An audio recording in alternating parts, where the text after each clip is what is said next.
Hello, I'm Dr. Gloria Horsley. And I'm her daughter, Dr. Heidi Horsley. Heidi and I want to welcome you to Open to Hope Conversations, the podcast. We believe that the greatest gift you can give yourself after a loss is hope, using this moment to connect with others who have not only survived but thrived. So let's get started.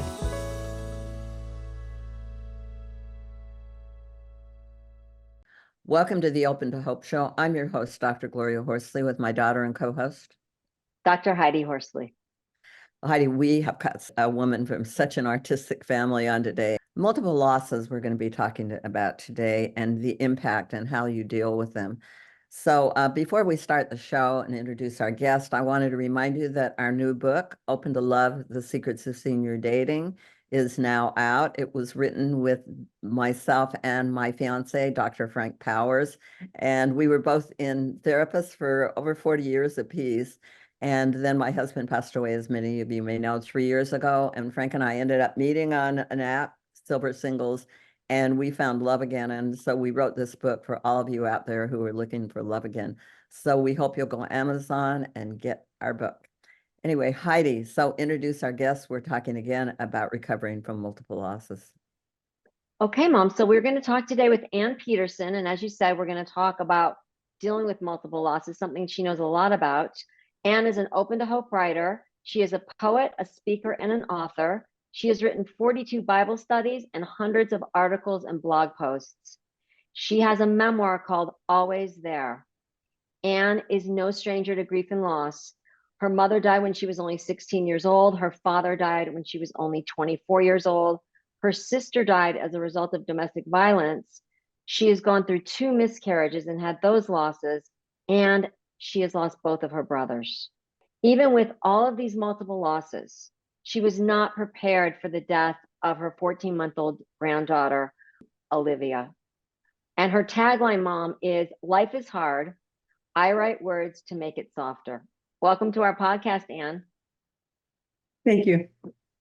So great to have you on today. And as you know, we know your son, Nathan Peterson. We've had him on the show. Fabulous music and a wonderful singer. And he writes wonderful words. And now I know where he got it from, because you write wonderful words.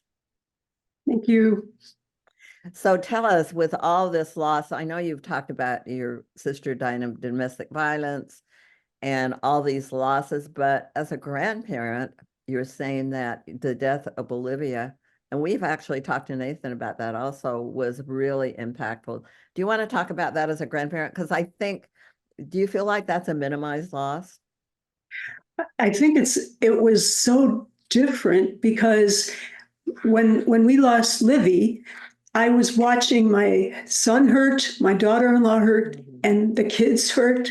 And so what I found with my grief is whenever you lose someone and then you lose another person later, it seems to stir up all the other losses. Mm-hmm. In the case with Livy, we knew from the get-go that she had trisomy 18. So I didn't ever cultivate this before, where you had a pregnancy and instead of just being free to be excited and joyful, that was always there. It was just on my mind. It was in my heart. I wanted it to not be true. But watching everybody go through the grief was very, very different than all the other times I've lost someone.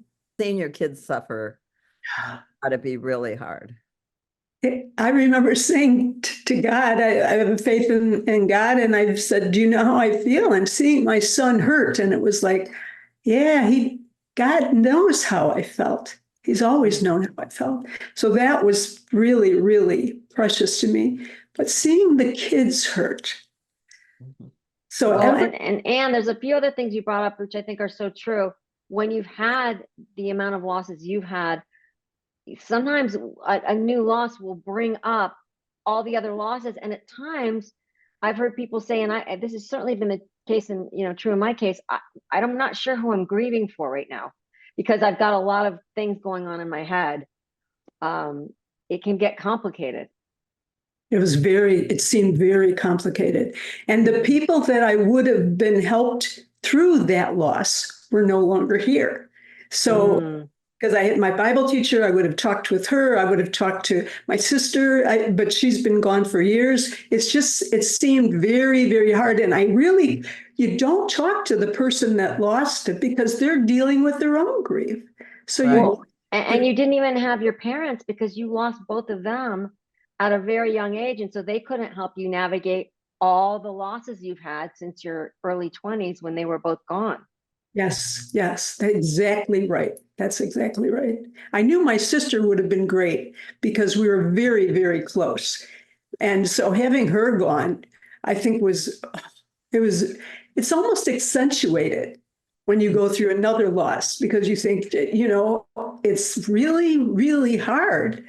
But to talk about it helps. And what helped me was finding the right grief group because there's a lot of good grief groups out there. There really are. And I had been to some, but I found that as soon as I said my sister was a victim of domestic violence, but as soon as I said that she was killed, that she was murdered, you'd hear the gasps and I would feel like, oh my gosh, maybe this doesn't seem like the right group. Right. So how did you get support now? I talked to a lot of my friends during that because it seemed like there was nobody else. And anybody that had lost one, they reached out to me. And that I found very, very helpful. I even had a friend who had lost her grandson to trisomy 18, and she only had him, I believe, for hours. And we had Livy for 14 months. Livy had needed a lot of care, and they were exhausted. They were just totally exhausted. And Heather gave me a call and asked me one night if I would come and be with Livy so they could sleep. And I mean, I practically ran over there. I was so thankful. And so I held her and rocked her and didn't want to put her down. And they were in the next room. They had fallen asleep finally. And it was just me and Livy. There was nobody else in the world. Right. That's nice. Yeah, that takes me way back when I was in high school. My brother's baby had a hole in its heart, and it was then they didn't do open heart surgery. And I babysat for them every so often. And it's incredible holding a little body like that is so disabled, that's fighting for life. I mean, it really impacts you. I mean, Wow, Mom, I've never heard this story. That's interesting.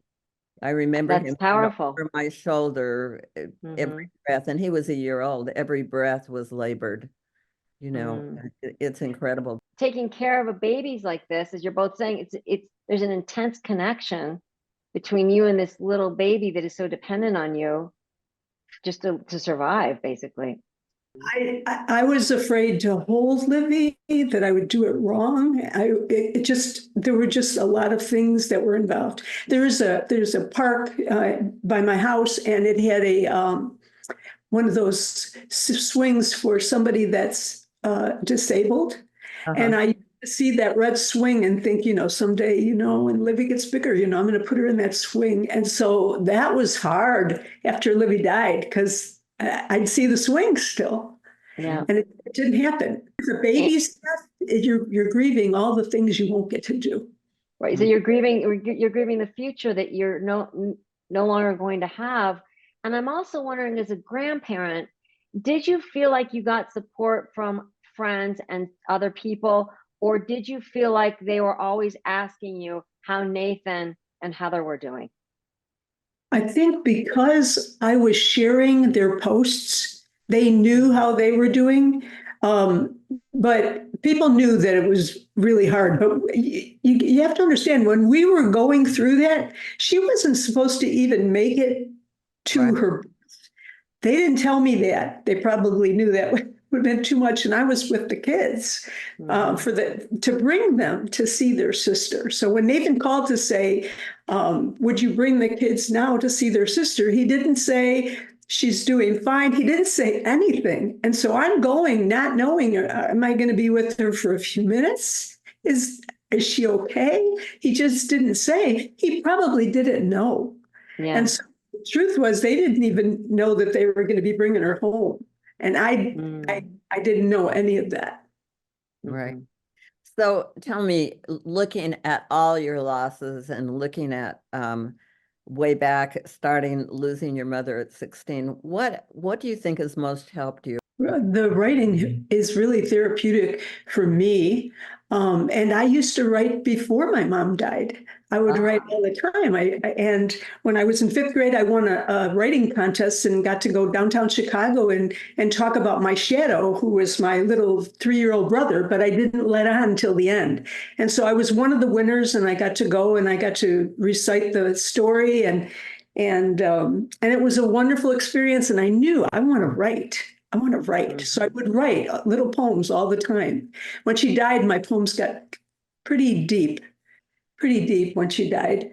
And my whole life changed when she died, because even though I say I was 16, and it was more like 14. I was really emotionally not 16 yet. And so our whole world changed. My father was abusive to us. And so she died. I mean, it was very, it changed my whole life. And so that's why I have one ebook that I offer, and it's called Real Love: How One Girl Found God Without Even Looking. How did you find God?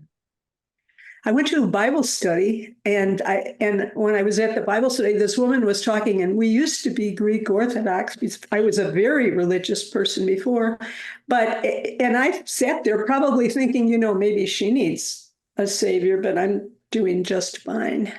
I hate to admit that, but that's kind of how I felt until she started talking about anything that we did that was good, that we think will help us get to heaven. Our righteous works are to God filthy rags. And then I started getting very uncomfortable, started shifting in my seat.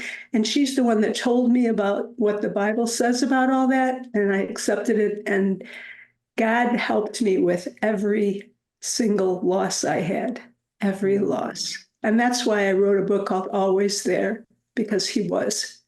And he knows how much we hurt when we go through pain. He knows. So Anne, what would you say to people that are angry with God because they feel like their loved ones have died, and how could a just God stand by and let this happen? Well, actually, one of the poems I had written was "How Dare You, God," and I remember I like that. it just was I stood before an empty sky and shook my fist held tight. I opened up my very soul and screamed with all my might, "How dare you, God? How dare you take everyone around while others seem so happy most of the time. I've watched you take my loved ones from in my family, and I can't take it anymore. So get away from me." While with silence all around me, I wait for him to leave, like others who have disappeared whenever I would grieve. I feel his arms encircle me and hear him gently say, "I know that you're upset right now, but I am here to stay." Wow. Wow, I have chills. That's phenomenal, isn't it, Mom? Yeah, it's absolutely That was gorgeous. powerful. And what a message in there. Other people do leave us, and eventually, and some people can't even hear the story. And I would think with your sister's homicide, the fact that she was murdered, that, like you said, people couldn't hear that because it is a stigmatized loss and you needed the support. So I love the way that you had your poetry to navigate all these losses and being able to say exactly how you're feeling in powerful ways. Oh, I have to tell you, on the way home from the grief group that did help me was a homicide group. And so all these people that I was privileged to sit with had their loved ones had met violent deaths. It could be a fire, it could whatever, but it was a violent death, a purposeful one. And so I was on my way home, and I was just being tormented by how she would have died. We never recovered her body. We don't know the particulars. We went to court and he was found not guilty. So we have a grave, but it's an empty grave. And so on the way home, I was screaming. I pulled to the side of the road and I just screamed out, "God, help me, help me." And God knew what I needed to hear the most was what he told me. He said, "Anne, I was with her. That's what I needed to know. So even though we don't have the answers to our many questions, she was not alone. Right, right. I Wow. love this. And now we're fast forwarding to the death of a grandchild. You know, one of the things that I'm impressed with hearing about you is the fact that you can vocalize all these losses. You can vocalize how important they are, how you're not just going to bury these losses in your psyche. You reach out, you talk about them, you make them real, you put them out there on the table. I think that's really important, that you don't just sit with them. I have to write. For me, it's like breathing. And when I hurt, the words just come. Your husband's an artist, your daughter's an artist, you work with her, you put the words on paper. I know Nathan, your son, puts the words to music in a beautiful way. We've had him on, Nathan Peterson. I had this poem, I have these holes, and my husband drew my hands. And then later, we switched from Mike doing the art to my daughter doing the art. And I had the idea, you know what, let's get men's hands in there. So Nathan held his hands, and Jesse took a picture of him and then drew his hands as a charcoal drawing. And the company that I've been putting my poetry with for years, they made it into a piece, and we sold it in stores for years. And now we sell it with Jesse's art instead of Mike's art. And it's called I Have These Holes. Last night, my sadness woke me up and I sobbed uncontrollably. The world was sleeping, so I turned to the Lord for conversation. I feel like I'm getting my life together, Lord, except for these holes. The losses I have had have left these holes in me, and now my life keeps seeping out the holes. I tried filling the holes with all kinds of things, busyness, food, sympathy from others, but nothing works. And the grief from memories past enveloped me again, and I sat rocking myself, holding myself, trying to give comfort to my pain, wanting to gain understanding. This pain sure hurts, Lord. And then as early morning came, I heard him softly call my name. With nail-scarred hands outstretched to me, he said so very tenderly, I have holes too. And then I knew he understood as no one could. Beautiful. Tell us where people can get your work. I want you to mention all your website and your kids' websites, because your daughter does amazing art. Nathan does amazing music. And then you have your whole business where people can get your cards and all that. So tell us where we can find all these wonderful resources. If you go to annepeterson.com, you can see my writing, my articles, just even some book trailers there. And Anne is spelled with an E, annepeterson.com. And if you want to see my daughter's art, it's jessicapetersonart.com. nathanpeterson.net. So great to have you on your show. And thank you for all the good and help you do with people in the world. We appreciate it. Thank you, Anne, and thank you for the passion you have. It really comes out, and you are building so much awareness for not only loss, but how we go on with our lives and find hope again. So thank you so much for everything you're doing. Thank you. And thanks everybody for joining us on this show today. And Heidi and I always want to remind you that if you've lost hope, please lean on ours until you find your own, and God bless. I'm Dr. Heidi Horsley. You have been listening to Open to Hope, the podcast. You can follow Open to Hope on Facebook, Instagram, and Twitter. To learn more, visit us at opentohope.com and go to Apple Podcasts to subscribe. I'm Dr. Gloria Horsley. Join us again next week for another Open to Hope conversation, where we invite you to lean on our hope until you find your own.